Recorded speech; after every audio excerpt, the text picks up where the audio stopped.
We're back. T.A. Mahoney, Tales from the Dark Side.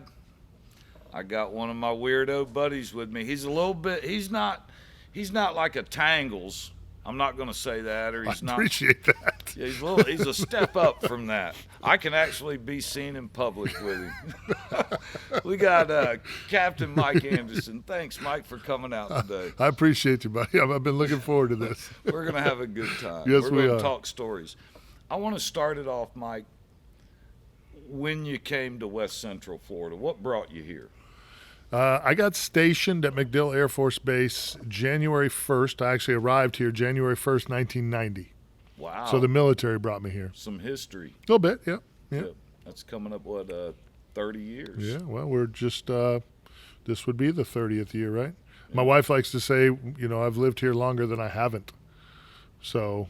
Were you on the base back then when you moved here? Or No, I ended up buying a place downtown right away, so I never lived on MacDill. Wow, the 90s downtown definitely wasn't like it is now.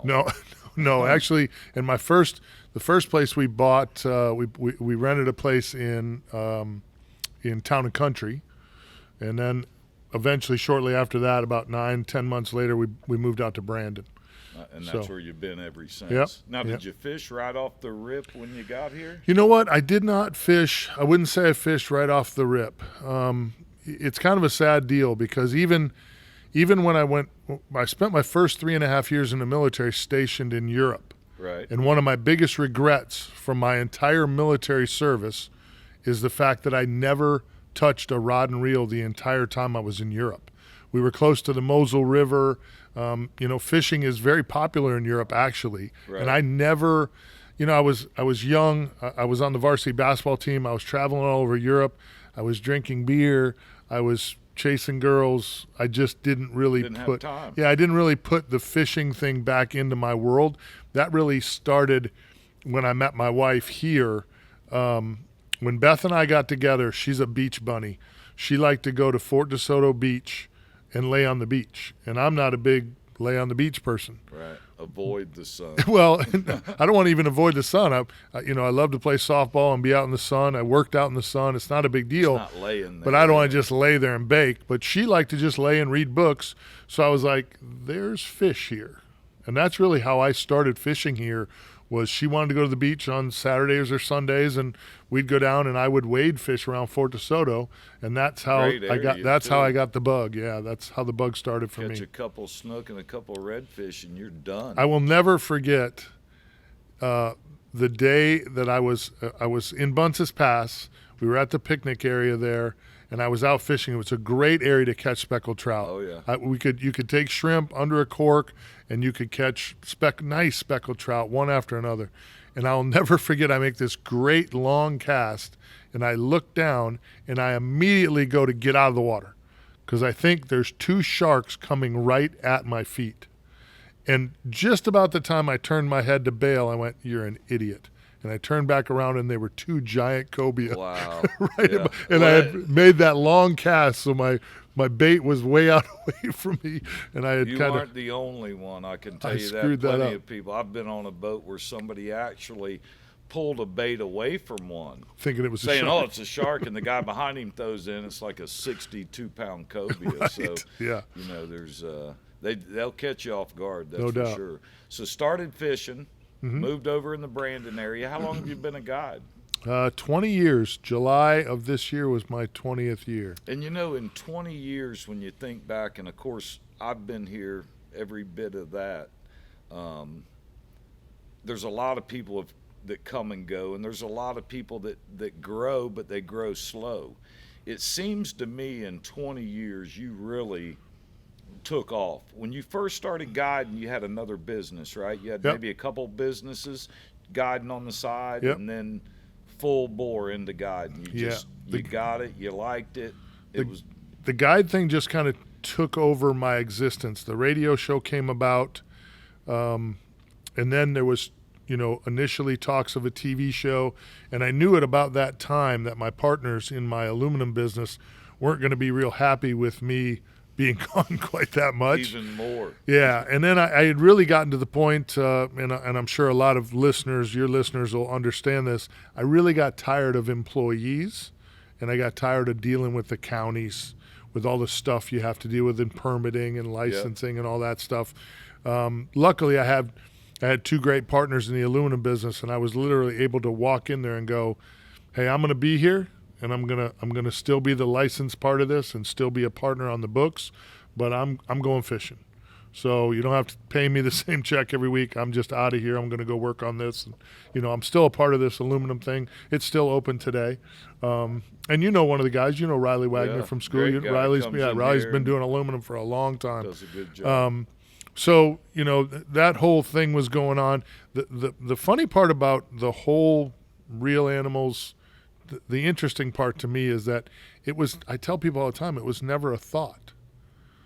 Like when I first got into the guide business, I didn't think, hey, I want to do radio. I didn't think, hey, it would be cool to have a TV show. I'd like to be a TV fishing host. Everything just kind of happened.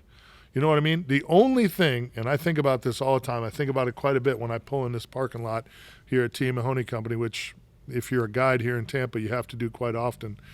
I think about the big T.A. Mahoney Company stickers. And I think about the first time that I saw one on somebody's boat. And I'm going to guess that was probably Dave Marquette's boat. Would probably be the first one that I saw it on. Could be a good guess. I remember thinking to myself, man, that's cool. Like Mahoney's is the place. So you're a guide in Tampa. If you can get to the point where you leave there one day and Mike Mahoney hands you a sticker on, says, hey, why don't you put this on your boat? You're doing something right. I never think you make it, because that's never something my brain does. Yeah. But I thought to myself, okay, we're doing something right if I leave there with one of these stickers for my boat. So, and listening to people say that, and I've heard that before, of course, it makes me feel good to know what we've done in the community and what we've done for other reputation-wise. Yeah, and that's what keeps us here, is that service. My perception of it, when somebody gets that, I try to get with people that are going to be here. They're going to support me. I'm going to support them. And just like it's kind of like me having a real animal sticker on my truck. It's kind of questionable with Mahoney, but of course with you, to give you a sticker, you're all the good stuff at the time even of what we wanted. You represented well. You weren't into killing a bunch of fish and promoting that. You got to try to do things the right way. But always been into conservation. You've always done a ton for CCA and every chance you get. It's really gone well for you. I mean, if you think about how much time you've been here and putting your mind to it, in a 20-year period, you've come a long way from being that guide who has a dream to fish for a living to really evolving into what you said. Never did you know that was going to be there. And to be just perfectly honest, and I'm sure there's people out there that have fished with me that think I still I still am this way, but I got in it too early. Got into the fishing too early? I got into the guiding too early. I got you. I was really blessed. Now, yes, I could catch fish, but being part-time and not growing up here, there's guys, the Marquettes, Dave and Dalen. There's guys like Brett Norris that just come to mind right away. People who grew up here. Right. Jamie Goodwin, Bobby Goodwin, Jeff Hageman, Artie Price, Greg DeVault, guys who grew up here on the water. When you're talking about knowledge and really understanding the fishery, once I became a guide and then I got to be in the room in certain places, tournaments or whatever it was, with those types of guys, and you started to realize how much they knew, you'd be an idiot if you didn't realize how far behind you were and how far you needed to come. The Watts brothers. Wow. I mean, just ferocious knowledge, appetite to just absolutely catch and understand the fishery and all that stuff so much. So for me, it's always been a drive to fight to belong as part of that, knowing that you're coming from behind. I was behind the 8 ball when I sure. got in. Yep. Luckily, and I always give credit to the Dave Marquettes, the Billy Nobles, Mark Thomas, Artie Price, James Goodwin, Bobby Goodwin, Jeff Hageman, guys who knew that I was probably a little green, but knew that I was a hard worker, good guy, would treat the customers right, would always be safe. They brought me in and kind of helped me. You know, I got invited to the group trips with those guys, and all that really helped launch the guide part of my business. And what you've done back for those guys, for myself, for T.A. Mahoney, I can tell you this, though, in my opinion, one thing that helped you get there is, like, I know exactly what you're saying. I've grown up here, and I'm not the guy who says I've grown up here. My grandfather did this or that, and that's why I deserve it more than you. I am not that guy whatsoever. But I've played hardball in certain situations. I've done it with out-of-towners, and I've done it with locals. And, like, if somebody doesn't give me information, maybe if I've got some information. But one thing that helps you is your size, because I'll be honest with you, if you ask me where bait is, I'm not really going to pop off to Mike Anderson if I don't know him. Like, why don't you go find it yourself, buddy? I may say that to another guy who's kind of my size, but when you look at Mike, you know, there ain't none of them people you name that come close to that size. So that helped you a little bit, I promise you. You know, I'll tell you a funny story about that. So I don't know, I'm probably 4 years in or so, full-time guide. Everybody's pushing me to come down to Boca Grande. You know, this is when the Boca Grande jig bite was the cheese still. Oh, yeah. I never put a spinning rod on the boat, never bought a crab. We were always jig fishing, morning trips, afternoon trips, didn't matter. You could catch them all the time. So I go through my first season in Boca Grande. And granted, I give myself a little bit of credit here because it's crazy.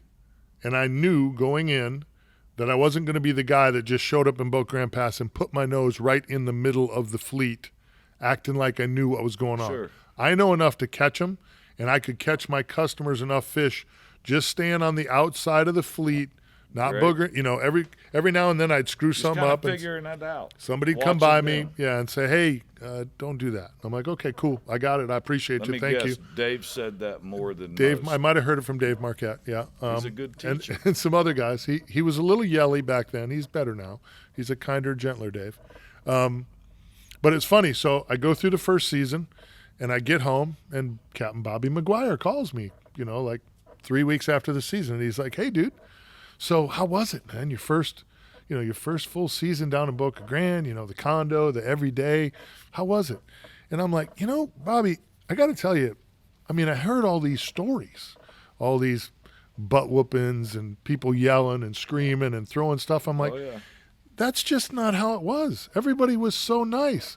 And Bobby just busts up laughing. He goes, "Dude, have you looked in the mirror? You probably screwed up a million times." And everybody's like, "Well, that's Anderson." I'm not saying nothing to him. You say something. Exactly. Yeah, Bobby's like, "I think you got away with a little bit of stupidity just because you're so big, dog." Yeah. I'm like, "Well, I'll take that. That works." Man, that's a good one right there. For sure. And coming up, I guess it's dealing with the right people and being with the right group. And, you know, along with what you were saying, the reason why you got that sticker, my assumption was right. Look how long we've been together, and how much promotion we go back and forth. And, you know, just in the last 11 years doing the radio show with you, you know, that was you and I were friends before we started doing radio. Sure. And obviously I was here often, and you were always taking care of, you know, Real Animals charters and all that. But the 11 years since we started working together in the radio business, obviously we've hunted together now. We spent some time together, fished. We've done a lot of stuff together. So that friendship has gone even bigger. Now we're business partners. That friendship has grown. One of the things, and I'm going to say this because I believe you do this as well as anyone that I've met in business. And it's what I pride myself on, and it's what I believe in business-wise. If I could tell a young guide one thing to help them, you know, travel this path, it would be to surround yourself with good people. Oh, for sure. The one key to business, and I don't care what business it is, you got to surround yourself with good people. If you hang around with riffraff, you're going to end up riffraff. That's just the way it is. And that doesn't mean you can't get loose. That doesn't mean you can't have a weekend bonfire and end up, half drunk and over in the corner slobbering on yourself from time to time. That's not what I'm talking about. That's your time off. That's you getting loose. You can get loose and all that. But to surround yourself with guys who get up every day and grind and want to get better. Not that they don't screw up, because God knows I've screwed up plenty in this travel. I know you can say the same Absolutely. thing. And a lot of the people that you trust with the T.A. Mahoney Company name, every now and then we make some mistakes. That's the way it goes. But it's those people, to me, that have really helped me. Again, the Jamie Goodwins, the Dave Marquettes, the Watts brothers, John Oliverio, people that have helped guide me through this. Sometimes they don't even know they're helping you. Sometimes it's just a guy like John Oliverio, a guy that you just watch. A guy that you just watch from way out. And again, John and I are Great friends. guy. We've been friends for a long time. But if you just watch the way he rolls, the way he goes about his business, First class. First class. For sure. I mean, it's one of those things. C.A. Richardson comes to mind. Long conversations with C.A. Richardson. I wouldn't be doing what I'm still doing in the TV business if it wasn't for some of those long conversations that I had with C.A. where Mike, where I could have shut it down. Like, I don't think I'm going to do this anymore. And a conversation with CA out of the blue, and he's like, bro, I think you ought to do this, this, and this, and keep rolling, and you right those along. types of things are Yeah. huge, You can't look for that kind of information. No. It's got to be your network. Yeah. And going into what you said, a lot of times a fisherman like yourself or some of these other guys, they have to build that network like all of us. What I'm doing constantly is I'm looking for that new guy like you from 20 years ago. Right. Because at some point, you're going to stop. Good Lord willing. Yeah, I mean, something's going to give you already. You don't even do full days anymore, do you? Have you ever been on the water? Just a half day. It's question. all I need. It's I all just I got need. one question. In the last 2 years, have you been on the water, a fishing trip, longer than 8 hours? Filming, yes. No, without filming. Just a charter? Just a charter or go fishing, longer than 8 hours. I don't think so. And purposely miss the gym. No, probably not. Probably not. No, Hadn't probably not. happened. No, probably not. But the dedication is why we went with who we went with, Yeah. picking you. And there's times you get guys, you've seen it, people come and go, people come into it, and it's the best thing going. And then all of a sudden they disappear. Something else went on. The finances. It's one of the hardest industries to get in and not necessarily make money, just survive. I was just going to jump in there when you were headed towards that little path. I was like, well, I'll tell you what, I probably get a phone call a month, at least one a month, from somebody's grandma and grandpa, somebody's mom or dad, that they watch the show. Junior watches the show. He's 18 years old. He's ate up with fishing. Wants to be a guide. Wants to be a guide. That's all he wants to do is be a guide. And they're always like, hey, do you mind? Can you give him some pointers? Can you? And I'm like, absolutely. I will absolutely talk to that young man or woman, but I'm going to shoot at him straight. Right. I'm not going to give them the story you might want me to give them. I'm going to give them the story that they need to seriously think about a different line of work, because I don't know anybody. I really don't. I don't know a single diehard inshore charter captain that's rich. None. Zero. None that didn't start that way. Zero. Yes. Well, and again, Right. that's a whole different deal. If you have money to begin with, And just want to charter you just to pass the that's time, a whole but it's, different deal. It's a tough business to be in. You've done a great job of mixing it up. You I've got been a couple- blessed. Couple of radio shows. You're doing real good on TV. Speaking engagements over at Bartow Ford now. Sign them on. Good people over there in Polk County. And still doing a lot of fishing daily. It may not be all day, and you're catching fish. Right. I got on a trip. It was one of the times I can think of as one of the funniest times, few times I fished with you. We had Bruce, my buddy, we call Buzzard Bruce. Buzzard Bruce. He'll be on here. He's Oh, you're gonna do a podcast with Buzzard Bruce? I'll get him Oh, here, I God. guarantee you. We may have to do a 2-hour deal with him. He's got some stories with his non-dairy creamer. But a good guy, and I'm so thankful that you had hooked me up Yeah. with him. We started alligator hunting, and then we just got into I fishing. had a and funny hunting, feeling you two'd get along just fine. it went well. Anybody that carries ammo in the front seat all year, I like that guy. I know the gun somewhere. I just need to see. I see the ammo. There's lots of guns when Bruce travels. And he's been given a coupon. He's not a talker, so he's a good one to have on the dark side. Remember that one. But he had hired you for a day, him and a friend of his, and y'all were going to go out, and he gave a call to me, and all of a sudden I wanted to surprise Mike at O'Neill's and got on the boat. Well, I know the first thing people think when I step on the boat is, where else can we go? I'm not going to go where I was going to take them. These two guys from Wisconsin, I got Mahoney with me. You know he's wanting to keep fish. Right. So we go on over to your little honey hole. You figured, I guess, go ahead and take them to the A spot. We're only going to be here for I think a full day was like an hour and 45 minutes or something. Well, it took me an hour to catch bait, so that cuts into your 4-hour trip for sure. And I mean, it was one after We had a good another. Holy cow, we got on him. So the first snook comes in, and Mike's already calling him too big. Too big? Oh, yeah. He's over. I'm like, hey, you may want to check him. He looks good to me.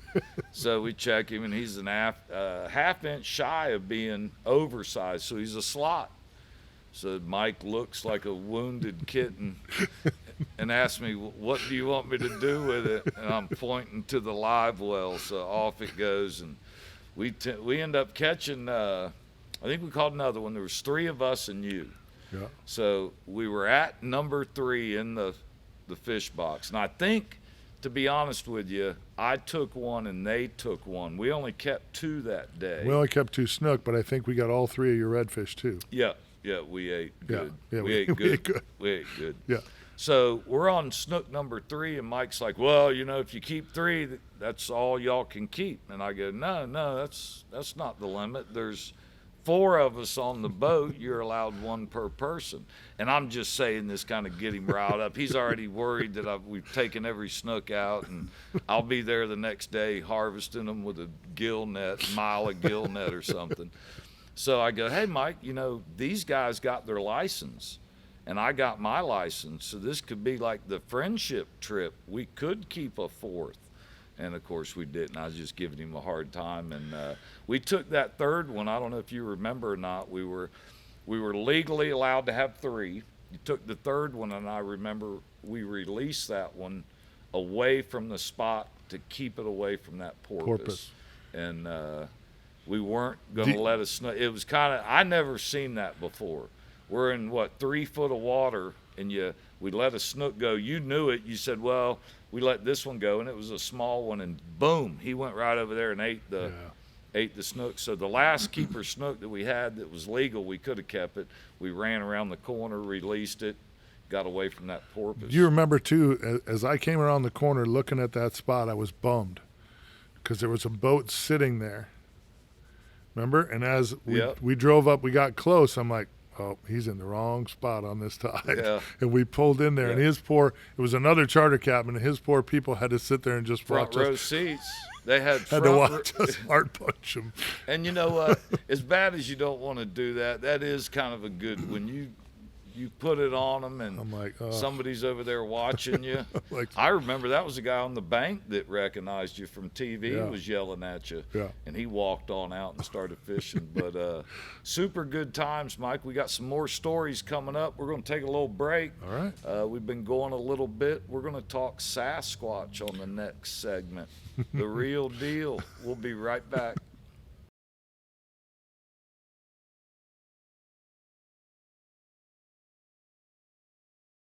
We're back. The second half to the big dog, Captain Mike Anderson. Thanks for coming out today. It's good to be here, buddy. Right at the break, we were talking, just getting into a couple stories. We were talking about Sasquatch. And I don't know how long this is going to go on, so I might as well start with it and let everybody hear about it. But it was our first alligator hunt. Yep. My only alligator hunt. Yeah, Bruce talked into it. What happened? Actually, that's what Bruce wanted to get an alligator. And I knew the only person I knew to get a hold of for an alligator hunt was you. Yeah. That's actually when you met Bruce. That was a while ago, yeah. Oh, it was a long time ago. Yeah, it was a long time ago. And you were like, hey, I got a couple tags to fill. You guys are welcome to come on down. And we went. We were off and rolling. And I tell this story all the time when people bring up gator hunts on my boat. Even the whole drive down to the Okeechobee area, the whole time I'm thinking to myself, I'm not really that mad at alligators. Like, I'm not sure what we're going to do. Like, even back then you weren't really deer hunting that much. I know you've hunted your whole life and stuff, but you weren't into it as much as you are now. I was into it probably as much, but because the season in Wisconsin, gun season's only a week. That's where it's only 9 days. That's right. So I only went for 3 or 4. I had a 3 or 4 day window every year to hunt with my dad, and that was it.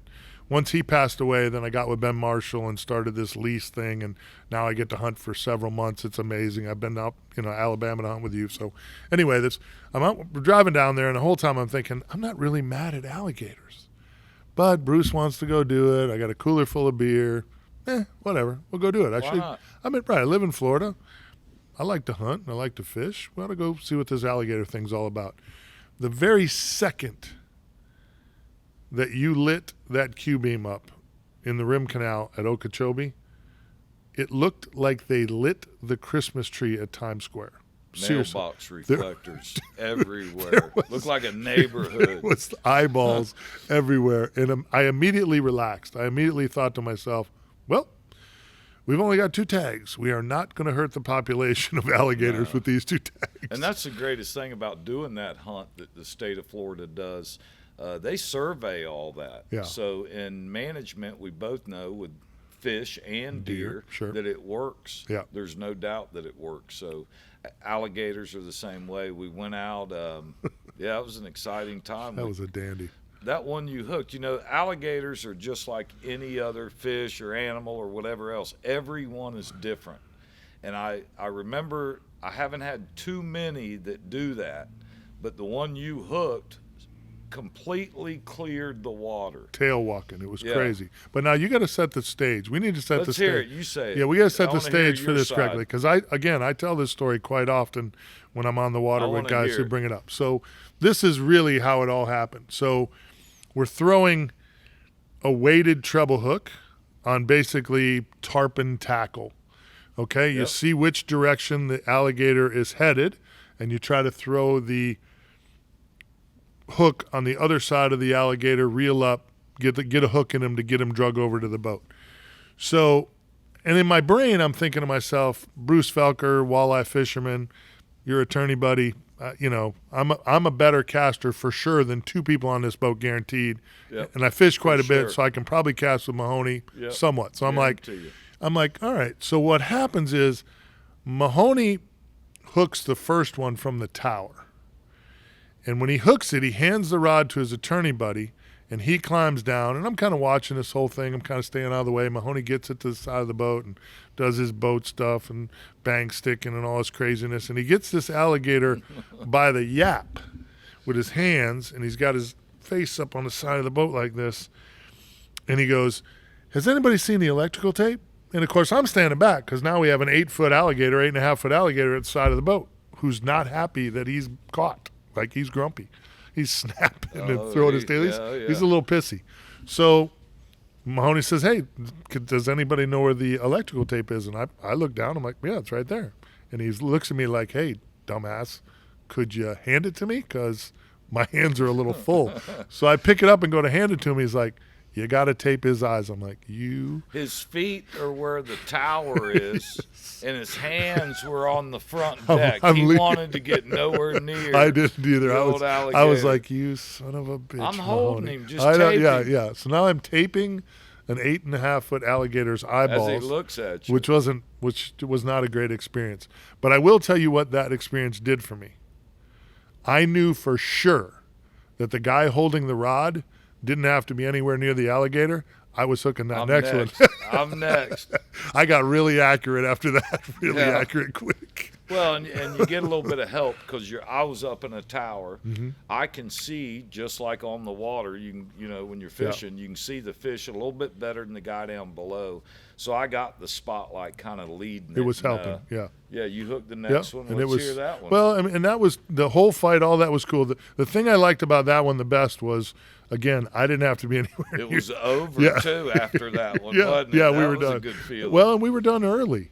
We got done pretty early that night. I don't know how early it was because we were out by the pool at 3. I don't think it was that late. I think we were done. Maybe we had to go get ice. We were done with the alligators by like 11 o'clock, 11:30. Yeah. But we still had to go get ice and all that. So maybe it might have been 2, 3 o'clock in the morning. Listen, if you've ever been down to Okeechobee, it's not like there's nightlife. No, where was that we stayed? Roland Martin's place. Yeah, and that's all that's in town, and it's not even really open. I mean, we just happened to be there as the creatures from the dark were crawling around. We had them in the back of the truck. And yeah. we're thinking to ourselves, hey, let's, we had a good night. We iced them down, and we'll sit and talk at the, because, if anybody's ever alligator hunted out there or any kind of really excited fishing or hunting, a lot of times you don't really get to appreciate everything until after it's over. Yeah. So you're kind of pumped up. Sure. You ain't really wanting to go to sleep anytime soon because you're all, you got an alligator next to you biting the boat and bang sticks going off and taping them. Absolutely a crazy So we experience. figure, let's sit by the pool. Nobody's Drink by some the beers. pool. Yep. Talk a little bit, get ready for sleep. And it was about 3 o'clock. 3 in the morning. This is the Sasquatch story. All of a sudden, I guess, the bars had closed. And these 2 local girls Was it 2 girls? I thought it was a girl and a guy. No, it was 2 guys and 2 girls Okay. came walking by. And we got Sasquatch came over to us while the other ones just walked off. Well, she was really drunk, and I knew right off the bat, I could tell, you could tell when they're walking over, trouble. So I'm thinking, I got a lawyer. I got Anderson for the muscle, and I got Bruce, if he has to, can pull his pocket knife out and protect us. Bruce can bury anything we have to cover up. We have to. So this girl comes over, and I'm telling you, she, would you say 6'2"? Oh, big girl. she was a big lady. Big. Yeah, big. Like, I'd be worried if She was a physical presence. Yeah. Yes. For sure. And wasn't wearing a whole lot. She was totally destroyed from alcohol. I guess they'd sat at the bar all night. And instantly, I'm the closest one to her, so she starts talking to me, and I knew exactly what to say to get her away from me that fast. You know what that was? I don't remember. I pointed to my buddy and said, he's a lawyer. Because I knew she probably had some issues with the law just by looking at her. And it worked. Right. If you remember, she sat right over there. She didn't even see the other 3 of us. He's looking at me like he's ready to kill me. Jumps in the pool. That was an exciting night. That was the Sasquatch story right there. I'm telling you. That was Sasquatch showed up at the pool. Oh, we got back in the room. He was still tied up. Finally, he got rid of her, I guess, and he come back in. He was mad. He wasn't happy about that one. I think to myself, every time you mention that story, I think to myself, I'm glad that I was there with Bruce, because there's no doubt in my mind that as soon as Bruce and I arrived at Okeechobee, we started drinking. Oh, yeah. So by the time we got done with that big energy rush. Maybe on the way with Bruce. I ain't saying you were, but I can guarantee you, Bruce, I was quite a bit younger then. So Bruce, on a day off after 12 o'clock, I know what Bruce has been doing. So I think the best thing that could have happened was that I had lots to drink. And that night is fuzzy, other than I still see that large framed Sasquatch. From Okeechobee. I don't think she's ever left the county there. Probably not. Started to tell stories, and we ended up going away and sticking our buddy with. I remember us just laughing about that. Oh my God, it was funny. That was hilarious. And you've been up to Alabama with me. We've I done have some been to deer Alabama. hunting up there. You got to see me kill one. Y'all didn't kill one, but No, but that you was a had good unique food trip. there. We had great food. We ate like kings. That was the trip that Ben Marshall and I bought 2 coolers. We were only going to be there for like 3 days. And I remember Ben and I went grocery shopping. Huh. and filled the coolers. Yeah, even the lady checking our food, she was like, "How long are you guys gonna be here?" And we were like, "Oh, just 3 days." She looked at us with big eyes, like, 3 days? We're like, "Well, it's deer camp." Well, most people get excited going to the stand and getting ready. Like, what stand am I going to? You and Ben get together and go, what are you going to get for a snack today? Oh, I'm going to get these. How about you get those? We were just talking about our upcoming hunting trip this afternoon, and Food come up? We were about, I don't know, 8 minutes in, and I went, "You know what, Ben? Here's all I know. We're not going to be hungry. Yeah, we won't be sure. hungry. Man, if we don't see a deer, who cares? But we're not going to starve." I will say this too, and all the people that listen to this podcast and enjoy the stories and all that. The one thing that I can say about Mike Mahoney for sure, that was a great trip, and I'm a guy who grew up hunting with my dad in central Wisconsin, and there's no doubt we drank more. We drank harder than we hunted, right. For sure. Yeah, it was a big thing for my dad that week. Of course, it gets dark later or earlier up there, so right. 5 o'clock you're in the tavern telling stories. Unless you're gutting a deer and hanging it, you're already at the bar. Eating pizzas. We call them survival discs. At 11 o'clock at night, and you got to get up the next morning. So hunting to me is different than it is for a lot of guys, because to me it's all about that experience. It's about the time that we spent at the bonfire. Oh yeah. Just standing around, laughing, joking, you busting my stones or Ben's stones or somebody else in the group, Ross's stones. Somebody's getting her, yeah, 2 lure heads, somebody's getting her. And to me, I think, and this should be a big compliment to you, you really seem to do that part of your world right. The hunts are excellent. That, yeah. You know what I mean? If you're listening and you're a friend of Mike's and you ever get lucky enough to get invited, you should go, because you do hunting right. I'm sure your big fishing trips, when you travel, your tournaments are probably the same way. But I've been to hunt camp with you, and it's a great experience. Well, we had a lot of fun. It's learning different things, what you don't want to do. And, one of the things I've learned is enjoy every minute, Your memories are what you're going to remember, right? When it comes to the end and you're laying there going through your head, it's not about, money or, necessarily materialistic stuff. It's going to be the time you spend with those friends. And that's what I've really, cherished this whole time. I don't have a lot of money, but I promise you, I have fun. Yeah. And you've seen that. I've just sometimes it may not be the same fun you like, but it's fun to me. So I like, if I know people don't like certain things, I don't do it in front of them. Right. So the reason why I lease that property in Alabama, I'm out in the middle of nowhere. I can blow up propane tanks. I can do whatever I want. Right. And be safe about it. Sure and it's will. also kid friendly. There's tons of kids up there. We try to hunt the kids. There's nothing more I want than somebody who's up there to kill an animal that I've helped manage. I've fed it. Right. It's been so many years of that. And that's why I took y'all up there, man. I had a good time. Unfortunately, I was the one that shot the buck, but it was still a good time. That was a good buck too. One of the funniest things, and I'll never forget it. So Ben and I show up at the airport. Ben had got a rental car. I don't know, he had points or something. So he sets up the rental car. We get to the desk and they're like, "Mr. Marshall, you're due an upgrade just because you have so many points. We can upgrade you to a Tahoe." Nice. Well, Ben and I are like, "What? Nice. We're in Alabama. We got the Tahoe. Big fellas. We're cruising right. We got plenty of room for the coolers. This is perfect." Good time. So they bring out this beautiful, just came out of the wash, gorgeous Tahoe. We jump in it. When we delivered that thing back after the Alabama clay, it was horrible, dude. Ben and I dropped it off, and we're like, left the keys and just ran. Like, oh my God, somebody's going to be really mad. When you're up there, Georgia gets the same way, but it's not the Alabama. same mud. Alabama's unreal.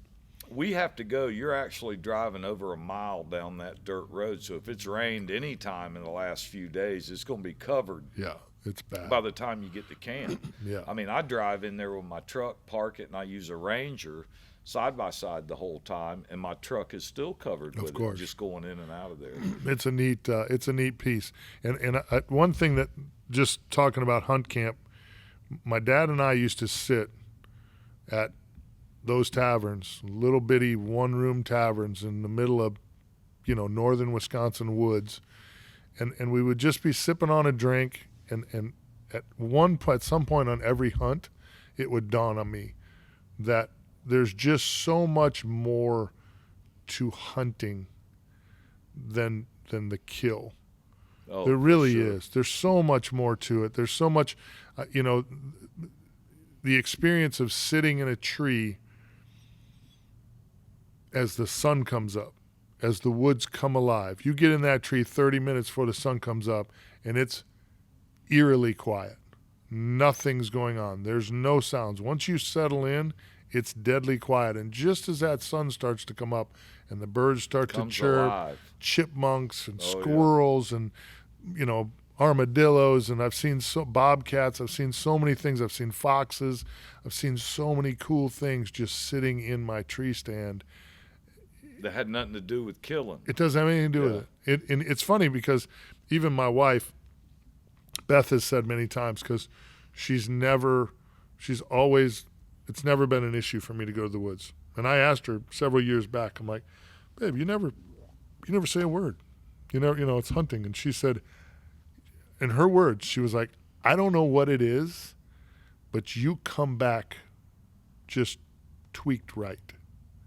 She said, I don't know what it is, but ever since the first trip you made with your dad, when you got back from that trip, it seemed like you had, I don't know if it Truly cleanses your relaxed. soul or it relaxes you, refocuses you. I don't know what it is, but it charges my batteries like nothing else that I do. I don't know what it is. And you know what? If you have a wife that's not like that, and she gets mad because you're going hunting, you might as well go, because she's going to be mad anyway. If you say I'm going hunting and she gets all mad, well, whether you go or not, you're going to have to deal with that. So you might as well go. She'll get over it when you get back. That's just a little help. Right. That's all I was thinking of. You're just so helpful. I do these shows, Mike, because I like letting people know the people I've dealt with and us moving on for the last 20 years, you being one of them, and letting people get to know those different sides, because a lot of times, even a young guide we were talking about, or even people that watch your TV show or may see you in here, one thing I want to get across to you is this guy is very approachable. He's a great guy. He loves the industry. He'll talk to anybody. Yep. You know what I mean? I've seen people while we're fishing come in on us.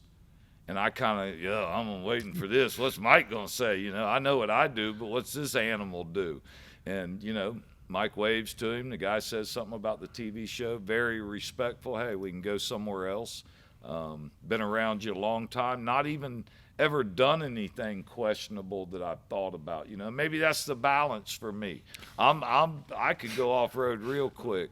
I mean, all you got to do is show me an open fence Right. and a no trespassing sign. I'm ready. I know how to get past that. You're Can't in. be armed, because then it's armed trespassing. But you can go if you're not armed. Leave the guns at home. But a great guy. Appreciate you. I appreciate you coming out tonight and sharing with us and telling us some down-to-earth stuff so people kind of get to know you, and good luck in your future ventures. And I really enjoy being with real animals. It's been great for Mahoney's. You know what's so funny about this? 11 years, just over 11 years now, we've been doing the radio show together. Yeah. And when that went down, I didn't think you'd show up to do the radio show, let alone 11 years later. That's a funny story. You'd right be there. hosting your own podcast. Yeah.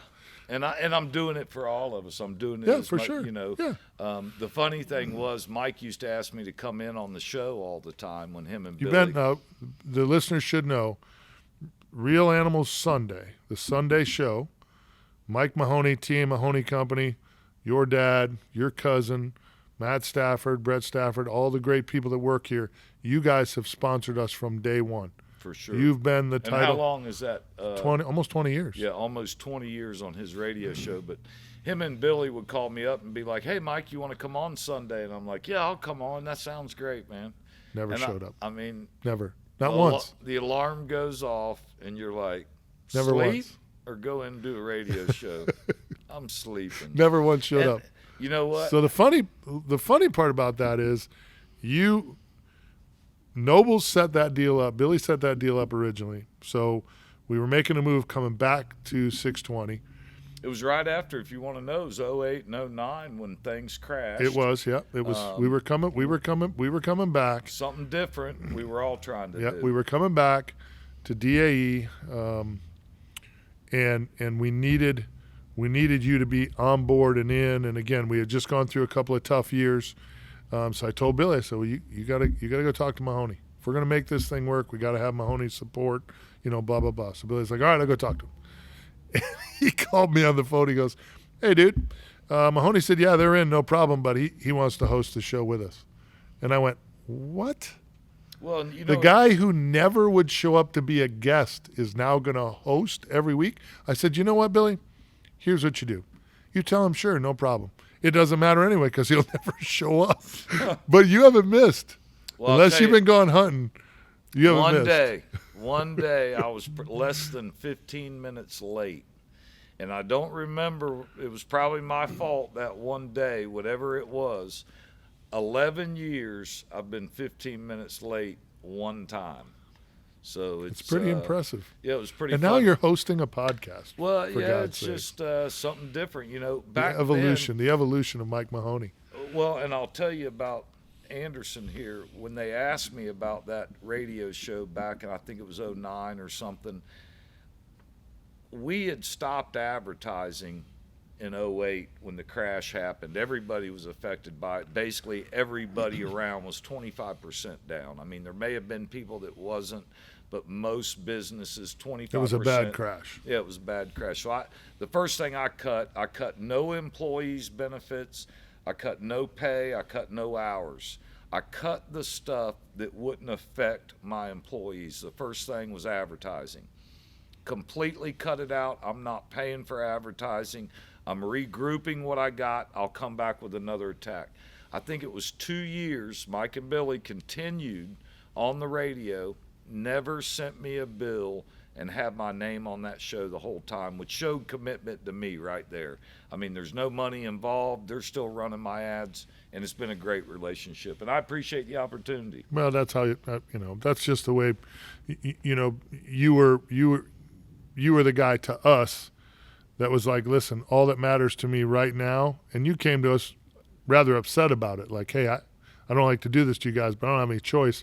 What matters most is the people that work for me that have been making this place go for all these years. I got to make sure I can pay them. Yep. So to us, if Mike Mahoney can make that kind of commitment, that's the guy we wanted attached to the Real Animals brand and name. We wanted Mahoney's attached to it, so that's awesome. It's a good fit. Yeah, it makes sense. Good deal. And I appreciate you coming out tonight. We're going to wrap this up, and we'll see you next time.